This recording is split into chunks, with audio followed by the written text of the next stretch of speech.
nafham rahmatika ya arhamar rahimin. Allahumma zidna ilma wa alhiqna bisalihin wa faqina fid din wa fahimna hadzal kitaba amin ya rabbal alamin.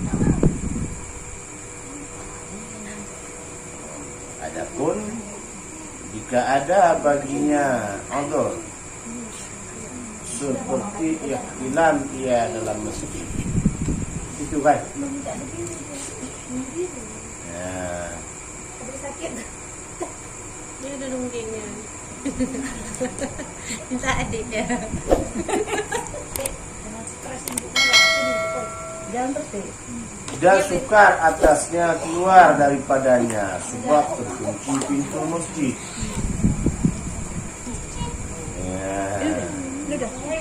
Atau takut ia daripada keluar atas talif hartanya atau barang sebagainya, maka haruslah baginya berhenti karena gangguan.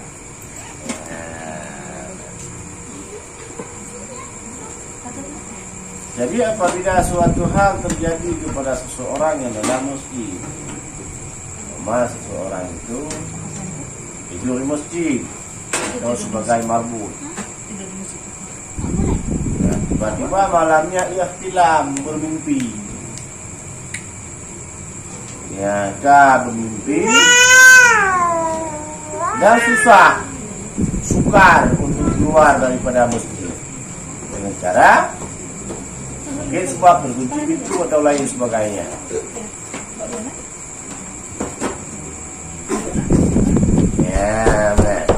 Jadi ceritanya udhur lah.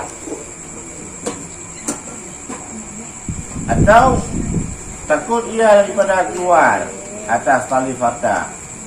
Kalau bila keluar bisa jadi harta dirampok atau hilang hartanya atau orang sebagainya, maka harus baginya berhenti karena darurat. Kalau itu terjadi, maka boleh bagi orang tersebut untuk berhenti dalam masjid karena darurat. Dan wajib atasnya tayamum. Wajib bagi orang tersebut tayamum. Tapi haram tayamum dengan tanah masjid. Haram tayamum dengan tanah masjid. Yaitu yang masuk ia dalam yang diwakafkan. Kalau misalkan ada tanah masjid bukan tanah diwakafkan, mungkin ataupun dalam tanah ada tanah dalam perkalangan masjid, tapi bukan tanah wakaf. Tapi kalau tanah wakaf maka haram untuk melakukan tayamum dengan tanah wakaf. Apa semua? Kawan itu baik mengatur, cuma kita aja kadang tidak mau untuk menghiraukan daripada aturan agama.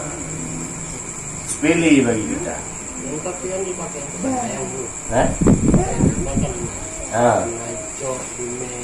Walau di yang disediakan ia di masjid, disediakan air di masjid untuk berwudu, datang kita mandi. Ya, pintu masjid di kamar mandi masjid kau sandi dilarang mandi dan mencuci di kamar mandi. Ayo karena sahabatnya tidak mencuci, tidak mandi. Tak baik jangan kau ambilnya. Walaupun nggak dilarang, itu sudah ada larangan secara tertulis. Apabila kita langgar, haram. Tapi kalau cuci sepotong-sepotong nggak heran. Atas nama malah dilarang mencuci itu semua. Mana tahu perempuan mungkin kenceng, begitu membuang air kecil udah halangan. Jadi bekas itu tak cuci, salah juga. Kita buangan sampah pada tempatnya, kita buang darah-darah. Jadi kan kayak majelis-majelis taklim yang bermalam di masjid itu yang mandi di situ semua di situ. Kalau ada larangan itu haram. Oh, kalau nggak ada larangan tertulis di situ boleh? Mungkin boleh. Biasa ada kamar mandi khusus ya? Ada. Kan enggaknya semua ada tulisan. Enggak semua. Enggak semua ada tulisan, tapi hampir semua ada celeng. Berarti celeng itu pada dalam. Kasihlah sedekah.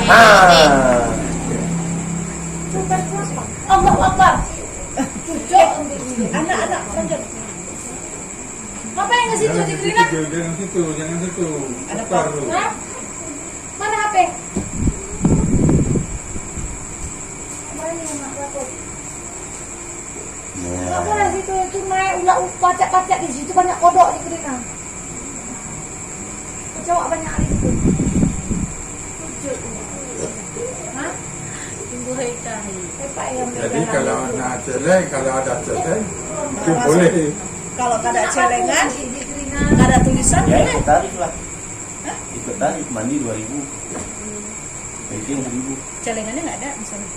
Berarti Biasa mungkin aja mereka. jalan Iya. Tapi dalam sebenarnya nggak boleh ada celeng. Masjid kan minta bantuan juga. Iya, Minta untuk pembangunan pembersihan. Nah di dalam. Yang anak kena mau mesti diurin jodoh udah uji. Iya betul. Di luar Kadang cuma ada. ada. Cuci nggak ngerti Ada di semua. luar. Kan bayar uang air. Rata-rata Orang ada di luar. yang sekarang daripada jadi SPBU mendiri masjid. Betul. Tapi masjid Arafah Aceh itu jorok-jorok. Iya karena orang nggak mau open, Orang nggak mau dibayar orang bersihan nggak sanggup. Jadi Bukan, orang Kalau saya kalian jadi- itu nggak mau bayar. malah terkadang orang kan lebih bagus kamar mandi SPBU aja Iya, sholatnya. iya. Dedek pun gitu. Karena kenapa? Ini contoh kayak cerita gini. Bukan Dia pengurusnya ucapkan, yang salah, kitanya kadang kurang ajar. Iya terkadang memang betul. Udah siap kita kencing, siram tidak mau, bayar pun nggak mau. Udah kita bilang taruh celeng di situ, sekali kencing 2.000. Udah merepet kita. masjid pun bayar. Nah, Iya kan gitu. seolah-olah masjid ini nggak perlu kebersihan. Kalau ada orang, semua orang kayak kita umpamanya, jangankan WC masjid mungkin hancur. Orang dah siap kencing nggak mau siram, Iya. dah siap kencing dah nggak mau siram nggak mau bayar lagi. Nggak bersihkan lebih-lebih. Kita suruh orang. Padahal bayar. apa payahnya sekali kencing umpama 1 gayung, sekali kencing 1 gayung, insya Allah nggak akan bau. SPBU kan ada. Nah, jadi ya, oh kira-kira ada siap sebelum kencing mau makan betis, sekarang bisa gayung. Lewakan jengkol. Mampan ya. Bisa ada nih. Adapun Nabi kita Muhammad SAW, maka tiada haram atasnya berhenti dalam masjid. Padahal ia junub, maka yaitu setengah daripada khasais baginya. Mana khasais khusus. Nah, kalau Nabi kita tidak haram. Ya, padahal ia junub, maka yaitu setengah daripada kekhususan baginya. Masalah jika tiada memperboleh orang junub itu akan air melainkan dalam masjid. Jikalau tiada memperoleh orang junub itu akan air melainkan dalam masjid. Dan ada sertanya bejana yang akan tempat air, hendaklah ia tayamum. Kemudian maka masuk ia ke dalam masjid karena mengambil air dengan bejana itu. Kemudian maka mati ia di luar masjid. Ya, sumpama orang junub di luar masjid nggak ada air, yang ada air hanya dalam masjid. Jadi kalau dia masuk secara langsung dalam masjid hukumnya haram. Ya, karena dia berhenti mengambil air dalam masjid. Apabila dia tidak masuk dalam masjid, kadang-kadang dia itu perlu bersuci. Kan? Bagi orang tersebut, ambilkan bejana, tayamum dia, kemudian ambil bejana, masuk dalam masjid, ambil air, keluar dan mandi ia di luar masjid. Ya, jadi jangan mandi dalam masjid, becek. Mandi di luar masjid. Tayamum dulu. Tak tayamum, baru masuk untuk mengambilkan air. Bukan untuk mandi, untuk mengambil air untuk mandi. Bang. Dan jika tiada ada baginya bejana, harus baginya mandi dalam masjid. Kalau tidak ada bejana, harus bagi mandinya dalam masjid. Kalau ada bejana, ambil bejana, bukan ia simpanan. Dan dimaafkan baginya berhenti pada masuk mandinya karena darurat. Tetapi jika ada dalam masjid itu air dalam kolam, harus baginya yang junub itu masuk ke dalamnya supaya mandi dia dalam kolam itu. Padahal lalu ia dengan tiada berhenti.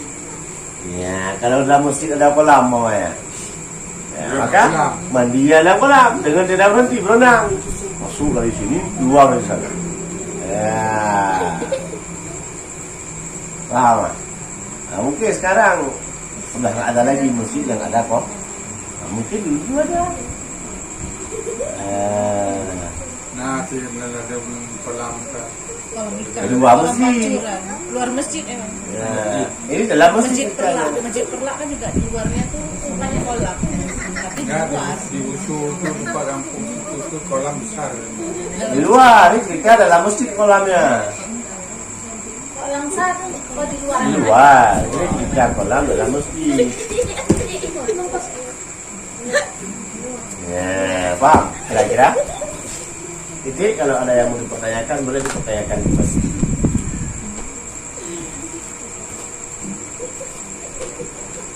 Ada?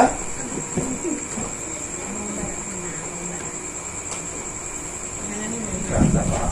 Kata Pak.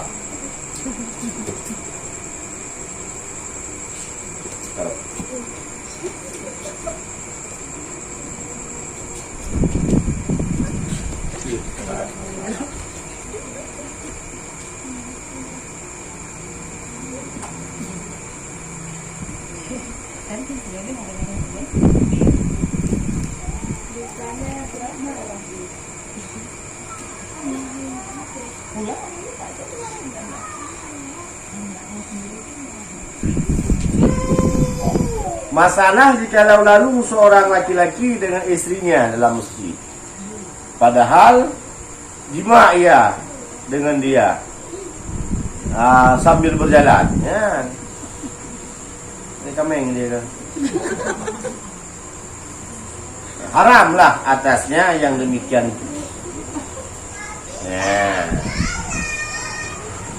Andainya suami istri berlalu di dalam masjid, padahal mereka jima sambil jalan, haram padanya. Kalah tadi, tidak aja jima.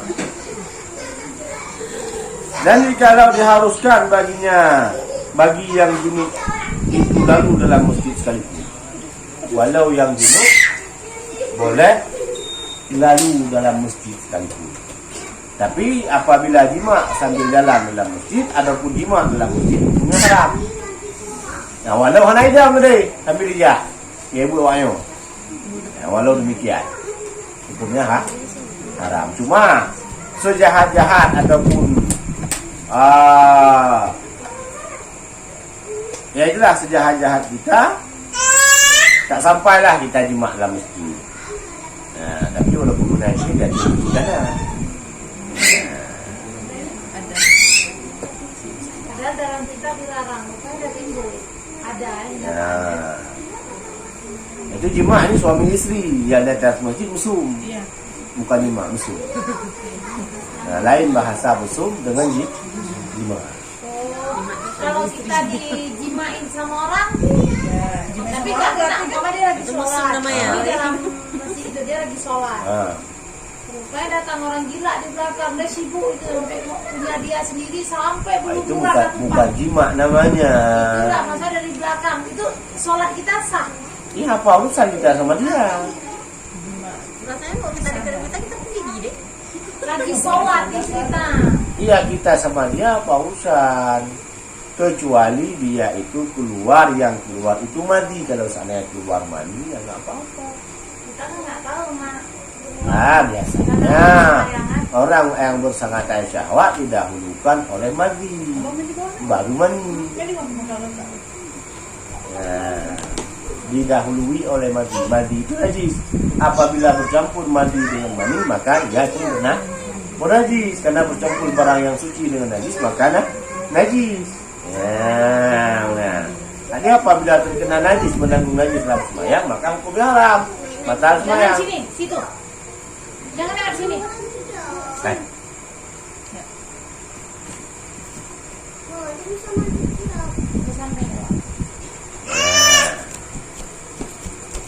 Paham eh?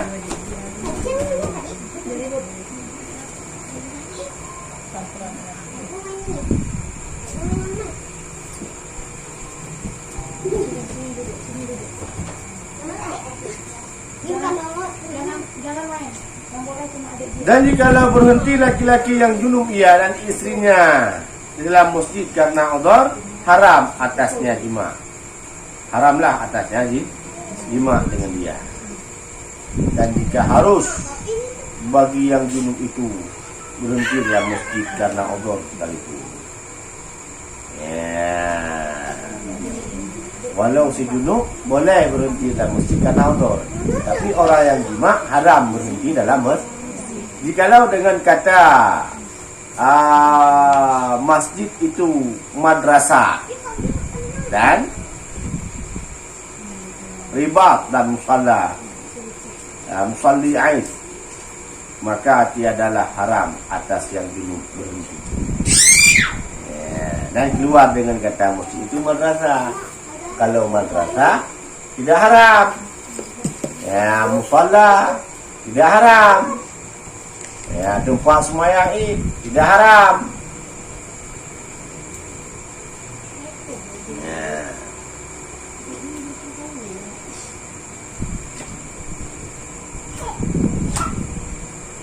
Dan keluar dengan kata masjid itu madrasah, dari bab dan musalla dan ayat, maka dia adalah haram atasnya dan berulang-ulang dalamnya. Ya, keluar masuk pun tak masalah. Dan haram pula atas orang junub yang Islam membaca Al-Quran. Ya, haram bagi orang junub yang Islam membaca Al-Quran. Dan jika ada ia kanak-kanak sekalipun, jika dengan lafazkan dengan lidahnya, sekira-kira didengarkan dia oleh dirinya dengan pendengaran yang ada hari. Jika tiada ada di sana, ingat, jikalau suatu huruf sekalipun dengan kasar membaca Al-Quran sendiri atau serta lainnya, ya. Jadi haram bagi orang Islam yang junub membaca Al-Quran. Tak ada yang junub itu kanak-kanak sekalipun. Tapi dengan niat, dengan kasat membaca. Aturannya dengan diperdengarkan pada telinganya. Haram.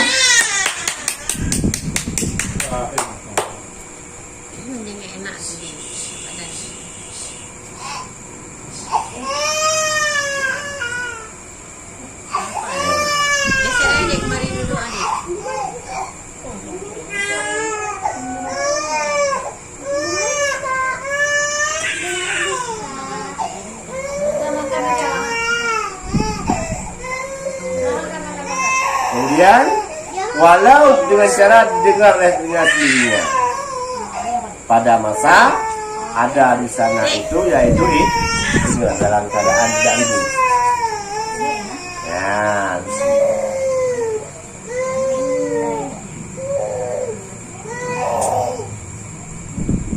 dan jikalau suatu huruf sekalipun dengan kasat membaca Al-Quran sendirinya, dengan niat semata-mata membaca Al-Quran, maka haram hukumnya.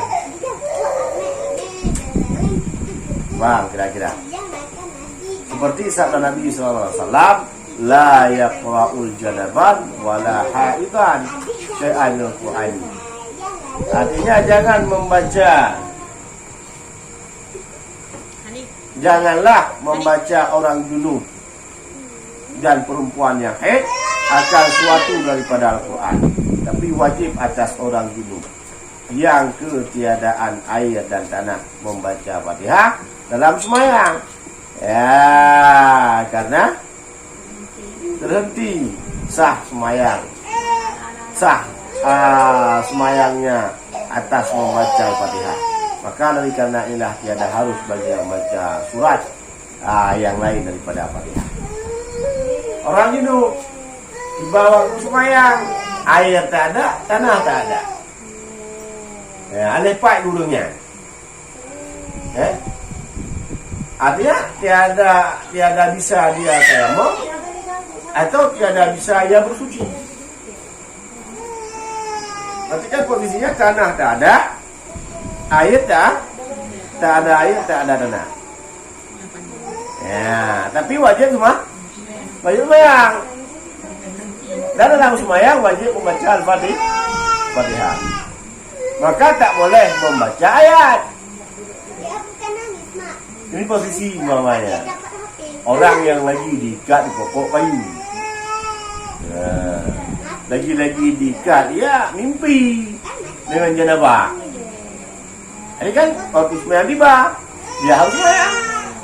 Maka wajib ia sembahyang dengan keadaannya dan wajib ia membaca Al-Fatihah. Tapi tak wajib ia membaca ayat, maka haram baca ayat. Fatihah ayat, tapi suatu hal tak bisa tak sah sembahyang apabila tak dibacakan Al-Fatihah. Ya, maka ayat haram baca. Kalau posisi dia Sorry, friendly. ya. Paham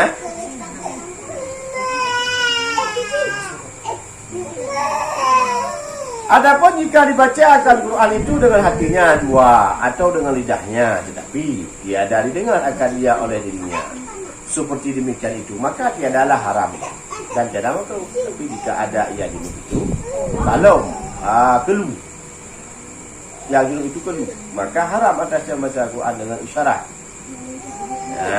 Dan menggerakkan dua bibirnya. Seandainya orang yang baca Al-Quran itu dibacakan dengan hati, tapi tidak didengar oleh telinganya, atau dibacakan dengan lidah dan tidak didengar oleh telinganya, maka tidak haram. Tapi bila dibaca Al-Quran itu oleh orang yang kelu itu apa? Bisu apa tuli? Bisu. Nah, maka haram ia membaca dengan isyarat atau dengan menggerakkan dua bibirnya. Ya, paham kira-kira? Paham? Ada pertanyaan? Boleh dipertanyakan.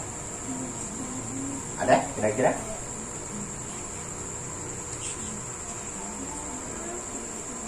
Kalau tidak ada, kita pada di sini.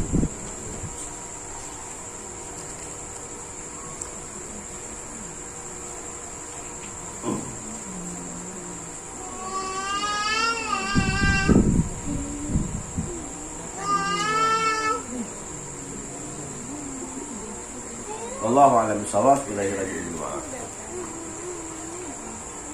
Sallallahu